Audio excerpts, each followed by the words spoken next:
Have you ever felt the burden of anger weighing down your life? Have you ever wondered why letting go of past hurts feels almost impossible, despite the yearning for peace? And what if I told you that forgiveness could truly transform not just your relationships, but your entire life?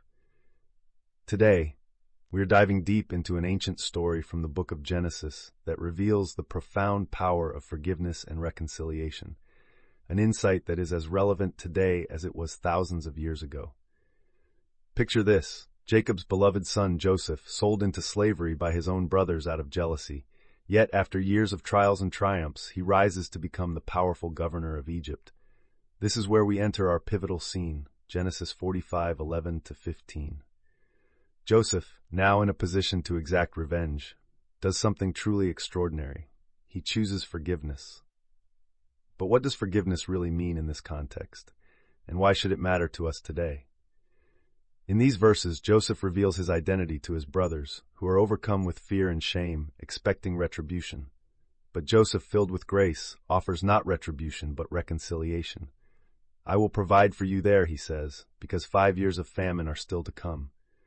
Otherwise, you and your household and all who belong to you will become destitute."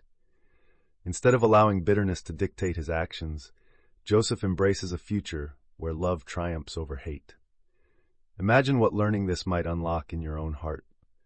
The lesson here is not simply in the act of forgiveness, but in the transformation that follows.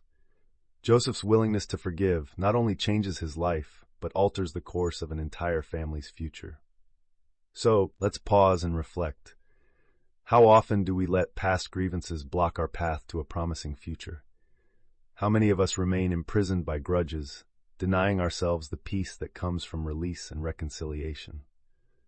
Joseph's decision is a powerful reminder that forgiveness is not about excusing the wrongs against us. It's about freeing ourselves from the shackles of resentment. It is about deciding that love is stronger than vengeance and that understanding is greater than isolation. This story calls us to rise above our instincts and recognize the possibility of profound healing and growth. Let's take a moment to consider.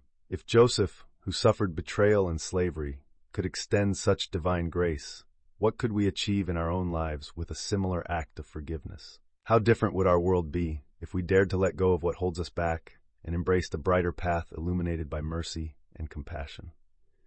So, dear friends, in a world clamoring for grudges to be held, find the courage to forgive.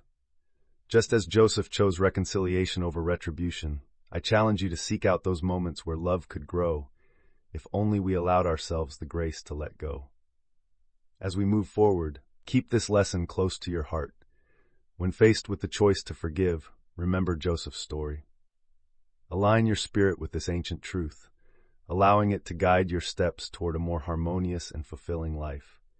And as you reflect upon this insight, I invite you to leave a comment saying, "I forgive and release," symbolizing your commitment to break free from resentment's hold. Now, as we draw toward the close of this journey, remain open to the messages hidden within these timeless stories. Let anticipation for the next installment in our series fill your heart, where more biblical truths await to inspire and renew. Join me again as we walk together on this spiritual path, eager for the next revelation. Until then, go forth in peace, with forgiveness as your guide.